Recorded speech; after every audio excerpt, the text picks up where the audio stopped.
This is the Norris Group's Real Estate Investor Radio Show, the award-winning show dedicated to thought leaders shaping the real estate industry and local experts revealing their insider tips to succeed in an ever-changing real estate market. Hosted by author, investor, and hard money lender, Bruce Norris. Hi, thanks for joining us. My name is Bruce Norris, and today I am here with Aaron Norris and Craig Hill.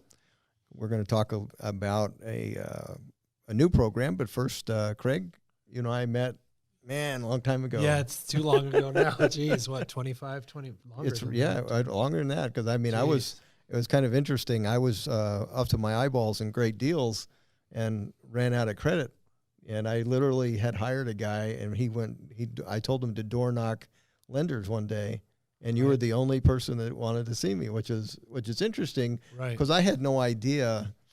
Like the hard money loan business wasn't what it is now back then. Right. Yeah. I mean, back when we met, which is interesting because now, I mean, hard money is synonymous to a lot of people with investors. Right. Period. I mean, that's it. Yeah. I mean, probably 70-80% of the hard money companies only deal with investors. Right. And you get like the call that you get now that we say we can't do that loan. Yeah. Could be somebody with 90% equity in a home they live in and we can't make the loan. Yeah, exactly. So it's completely flip-flop from what I call situational.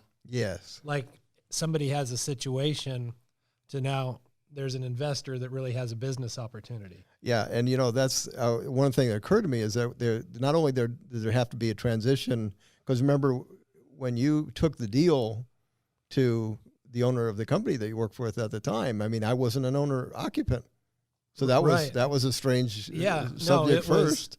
It was, I mean, you know, we both remember the deals pretty clearly. They were like two deals in Moreno Valley, and I think prices around, say, $90,000 sales price, and I think in the low 30s was the purchase price. Right. When you suggested the loan amount, I remember saying, is it going to bother you? You're loaning me more than I paid. Yeah. So, you know, we kind of had to work it because, I mean, back then, interestingly enough, an owner-occupant that had a house in Moreno Valley worth $90,000 that was in foreclosure on their house and owed $40,000 could get a loan for, say, $20,000. Correct. A second. Right. Okay, that was a typical loan at that time. Right. Okay, which is so funny to people now because, I mean, you know, they're thinking, geez, what, are you crazy? Yeah. But you had a loan and we proposed doing a similar thing. I think we reduced the loan amount a little bit. Yeah, but initially, but we still covered the deal. Well, but what was interesting too is I recognized, okay, this is going to be really good for both of us. Right. So I made 6 payments on each of those loans. Yeah, right off the bat. So and I'm sure probably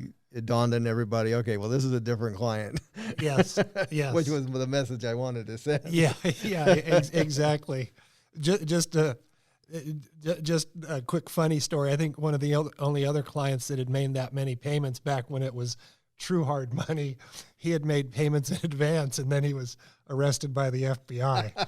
So that wasn't exactly the same feeling. So you're only betting 50% now. Yeah. So this was a welcome relief. And it was funny around the office because, you know, I was just thrilled because here I had this client that was able to give me multiple deals. Yeah, repetitive stuff. And I mean, you know, you kind of, you know, nobody smokes cigars, but you kind of got the feeling that it was, you know, people smoking cigars and in a back room. That was like hard money. And they all kept telling me, well, geez, you know, this can't last and this won't work. And you'd send in 3 deals at a time and then 6 deals at a time. And just really that first year or so, nobody believed it. And then on top of that, you know, a lot of people that listen to us might be familiar with Mike Cantu. Yeah, and he started doing it. And so Robin, who is still with the Norris Group from the very beginning and still here, we worked together at a place called Vanguard Funding. And she had met Mike because he was interested in a foreclosure we had and introduced Mike to me. So here I am in the office with, you know, Bruce Norris and Mike Cantu doing all these deals. First 2. Yeah, you're like, dude, I do lots of loans a month. Yeah, and I have all these other people telling me this won't last. Yeah, well, good. You keep on doing whatever you're doing. So here it is 25 years later, and it's like that's almost all there is. So it's really been an interesting ride, our relationship, because it's really the business has changed completely in the time we've known each other. Really has. And now people that say are new to it or 10 years into it, they really don't understand that it wasn't always just like this. No, that's right. It's morphed into this. That's right. And that's you're talking only 25 years ago. Yeah. And hard money, you know, that it was used at one time to describe, okay, it's probably going to be, I was borrowing at 5 points, 12 and a half. I mean, yeah, exactly. I mean, that is kind of just, it is just amazing the transformation that has happened. What also has to go on when you're working with the money side, there's a transition saying, okay, well, this guy doesn't live in the house. That's an interesting first conversation, because they're probably thinking, well, that's not safe. Yeah, exactly. I mean, it was just, you could lay out all the common sense facts. And that's when interesting with people sometimes is they don't really look at the facts. It's just different. Yeah. Change, which we all, anybody at the office knows me, I'm not big on change either. Right. But a lot of people feel that way. It's like it's different or it's new. But here we have somebody who's successful, has money to spend, is a business person, never missed a payment, going to buy it as an investment and resell it. So his motivation is profit.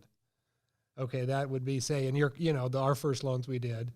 And in the other scenario, you have somebody that's delinquent in their payments or struggling, but because they live in it, somehow that was a better deal. Right, and that money only solved yesterday's problems. Yeah, it was a Band-Aid. Yeah. And it wasn't going to, and, that was a very typical scenario, unfortunately, in that business was you would have people that, you could just see the transition of Band-Aids until you had a wound that wasn't curable. Right. And that was, I was so glad when we met, because I was much more suited to this. I mean, I enjoyed the other in some ways because, you did help some people, but I'm just more suited for this where it's a win-win, really. Yeah. All the way around for everybody. So we're going to transition to a new concept that we've created. But so to transition to that, when homes need a fair amount of repairs, typically those repairs are somehow retained either by us and kind of doled out as repairs are done. So there's, whatever you call it. Sure. And then on occasion we'll do a construction loan. Right. On the construction loan, and even on repairs, anything that's over $100,000, I think, goes to something called fund control. Yeah, that goes to a fund control company. Yes. So that's basically, when we got into the fixer-upper business, if there were heavy repairs, then we retained that, and then got into some construction loans. So these are things, I guess these are kind of a transition as the loan business grew and did different things. We just had different products. Yeah, there's always been a common sense progression with the loan business, which I really like. In other words, you're kind of always, you had given me a book, and it was interesting, and probably a lot of people you gave the book, but Who Moved the Cheese, I think it was called, or something. Exactly. And people that don't really, you have to be flexible to some degree, because things will change. They're never going to stay the same. So if you're staying the same, you're losing ground. So we have always done that. I mean, we've always tried to make the programs flexible. And for people that know our product, investors that have worked with us, we're always trying to find a product that works for the best clients. Right. That's really been the backbone of our entire business from the loan side, if you will. And there's been a lot of competition introduced to the loan business. And so, a lot of times the money that we are trusted with, we haven't been able to keep busy as we want to be. Yeah, exactly, which is probably the most frustrating thing about what I do. Yeah. I love what I do because I feel with the satisfaction rate that we have, all the clients that call me, all the people that want to invest with us. But I think one of the reasons they want to is that because they know no matter how much money we have, there's only like so many good deals. Right. Like a deal isn't better just because we have more money to lend out. That's right. That doesn't make a deal better. And, going back to the history of hard money, a lot of people would hold on to their deals because a deal might, if there was more money at a company, it might get better. The deal might get better because they had more money to lend. That's right. And I've never understood that That's the danger concept. of pools. Yeah, exactly. Because if you have, we've always done the one-on-one concept, which And Aaron and I have talked a lot about this. A lot of companies have gone away from that and gone into other pools and other types of scenarios to fund. But for us, I just think this is our niche, and people really like just having an investment in a trust deed in one property, and that's just been very successful for us. I remember early on, I mean, trust deeds, hard money loans were usually, even loan documents might have been signed, but they were floating it out there trying to sell it. Oh, absolutely. Yeah, they didn't have a buyer to it. That was like, okay, well, hope somebody wants this thing. Oh yeah, no. I mean, I think that was more the rule than the exception. Certainly, in the situational hard money, it is. So what we're going to talk about really has been in transition for several years. Absolutely. So I went to Florida. I've invested in Florida since 1992 with my buddy Alex. Right. And that was Hurricane Andrew. And so we found some really interesting things, which is what makes me very comfortable about dealing with hurricanes, because I saw the reaction by the insurance companies and the local people that inspect, how overwhelmed they are, and it creates mistakes. And Right. so that wasn't a bad experience being on the right side of that. So they tend to write rather large checks for those things. But anyway, been there since '92, and I've gone through building new homes there. But about 3 years ago, I bought a remaining of a tract. Right. And that's when I decided I would transition away from California with some of my assets and build Florida rentals. And so that was a good experience. But I realized, wow, there's some potential here. So in the last year, we've made contact with Dalton Enterprises. And Aaron, what are the numbers now? We're probably building in the process something over 60 houses with them. Yeah, at any one time. We've already had some come through the pipeline, Right. and other investors are coming through doing some estate planning. I often get asked, people will call and be like, hey, I'm interested in your turnkey rental program. I'm like, well, that's not what we do. Our goal is to train people up. They get access to a $200-page book. They get about 8 hours of information that we've spent a lot of time building over the last year and a half. We're going to beat you up on everything from global warming to the real estate data. And then hopefully by that time you go with us to the live event and you're picking what you want to build where. So currently we're building 4 different models and 1 duplex in 3 different areas. It's sort of like saying, oh, we're building in the Inland Empire. Well, that can mean a lot of different cities. So depending on the demographics and what you're interested in building for lifestyle of who you're trying to attract as a tenant, it's been great. It gives a lot of flexibility, and there's a big piece of estate planning with this. So people are having to really think about what they own in California, what they want to get rid of. Timing is really critical, so we're helping investors. We quarterback the transaction, so we're helping them with very complex 1031 exchanges, sometimes exiting multiple properties in California and going into even more in Florida. So Right. It's been fun. I love it. Okay. And to get the start, when we started doing business with Dalton, I did half a dozen houses on my own. Mm-hmm. So go through the drill, make sure everything works. Yep, I'm building too. So Okay. And then in addition to that, Alex Serrato is a builder in California that we've done business Right. with for a long time. And we just got done building. We did several projects a year for quite a long time.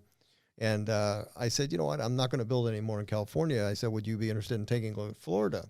So him and his wife went there, and I paid them for about 4 or 5 months to just scope the area out and understand it. I want you to understand exactly the differences and all that stuff. So that's what they did. And so we're building, I think he and I are probably building half a dozen right at the moment. And then we've got another group that on this new concept. Yes. And so anyway, that's kind of what the hybrid is. So we started thinking, okay, how do we keep the trust deed and investors' money busier than it is? Right.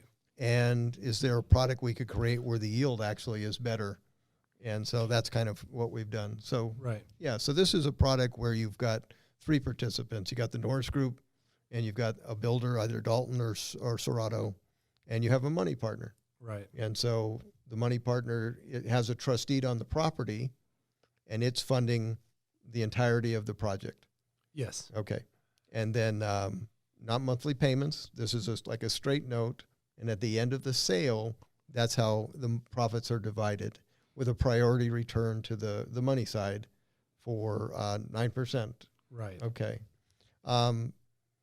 It's been received well because you're trusted, we're Oh, trusted. absolutely.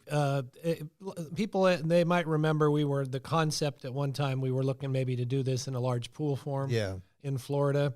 So from the money side of it, there was a lot of people that were really interested in it.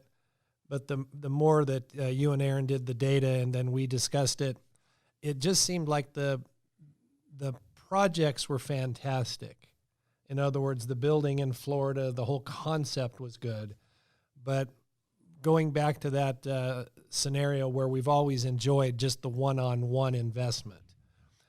So we stopped the going forward on the larger partnership scenario, and we started to do, as you mentioned, we've started to do just the individual deals. So it is a scenario where there's three people. There's going to either be, or there's always going to be the Norris Group as the, say, owner and the builder. Correct. And then you're going to have a contractor, which would either be Dalton or Serato. And then you're going to have a investor who's going to be, well, it's technically like a trust deed, but in Florida it's going to be a mortgage. They're going to have a mortgage on the property. So the way it's been received is actually very good, because just people like the concept of just the one-on-one. I mean, they have a scenario. They know what are all the possibilities. I mean, you know all the possible outcomes on that situation. Well, and one of the reasons why I want the ownership to be in the Norris Group, because I'm going to look out for the best interest, and I just want to make sure that, okay, let's say it doesn't sell. Right. Okay, it's in the Norris Group's name, the two scenarios that we can say, okay, well, how do we want to exit this property? And the trusted investor may just say, okay, I'll keep it as a rental. That would be fine. Then I will just deed it to them. Right. No more fees to the Norris Group, no more fees to the builder. There's a small fee charged up front, 3% a piece. Right. But, no builder's going to build a home thinking that's all he's going to make. Oh, absolutely. So these projects have profit in there. And again, I'm already doing some of these myself with both of them. So, that's and some of the concepts that I think are really good from the investor's point of view. One, you're in advance. You're buying the lot. Yes. You're getting it plans and permits. So the investor, basically the concept is going to be the investor is going to do one, roll it into another one, just kind of keep going.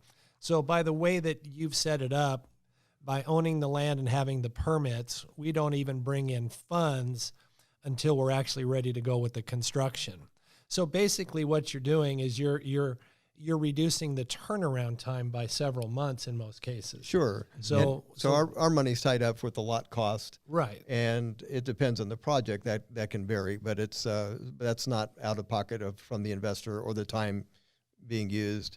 And also, before we do that, we appraise the end product. Oh, absolutely. So it's just very much like a hard money loan. Well, it is. And one thing that we really like with this concept is you're dealing with a very common scenario. In other words, you don't have to get creative in what you're doing. Like everything is very similar. Yeah. It's like you're doing the same thing over and over again. And probably a part of our success with the loan business over the 23 years has been we kind of do the same box over and over. Granted, it's a little different, but you're not really trying to create something that's completely different. It's just going to be a very similar product every time. Yeah, one of the things that we did with Melanie and Alex was I had them go there, and Melanie's very good at understanding, okay, why did something sell in a marketplace? So she looked at all the nuances of, okay, you need this to go out to the back. It needs to have a screen patio or whatever. Right. It's, all those things are incorporated in the plans that we're creating for flipping because that's what sells. Yeah, and that's a really great point that I think a lot of people overlook. A lot of people that are flip investors here in California, either they have the eye for that or they do have a wife or there's someone that is able to look at a property and really be able to see that it will sell. Yeah. Because I think one of the, occasionally somebody might make a mistake because they're just looking at, say, whether they're new or what have you, they're looking at data, but they're really not looking at it visually with their eyes. And they're not able to, say, you mentioned Melanie, she's able to say, this is what I need to sell the house. And I just think that's an important aspect, whether it be new construction or a flip. You have to be able to see the end result and know that it is going to be sellable. What's really nice too, first of all, you're dealing with new homes, which is Right. like the most acceptable inventory. And Florida has got a very unique situation. It's number one in migration from other states. So as far as if you take a look at a map, Right. Florida gets the most other people moving to it, but it's second in immigration. Mm-hmm. So you got two drivers that are new families constantly coming there. And that's, if I look at charts and say, okay, that is a predecessor to growth of an economy and ultimately price, that would be the chart I would look for. Right. And Yep. oddly enough, California, and I never did this division before, but there was a time, I'd say from 75 to 90, that California averaged 300,000 migration gain.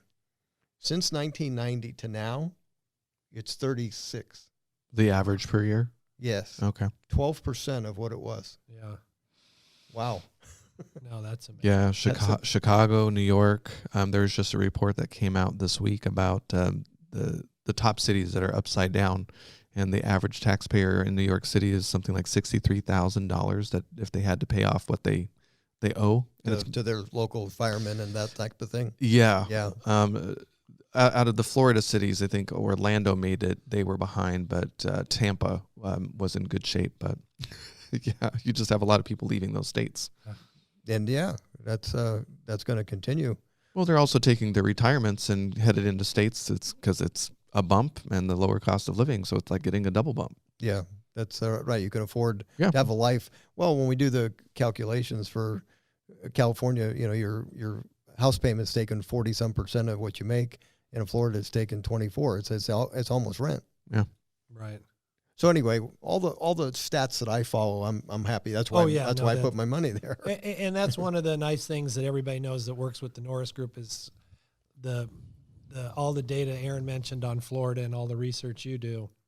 I mean, it's just really good having that flexibility, knowing a market as well as you've researched it, because as long as it's good, I mean, you can just continue to do it. But if anybody senses anything, obviously with all the research you do, I mean, you'll be able to see it, ahead of everybody else. So. Yeah, that's the one thing about historically Florida. Every area went down after 2007.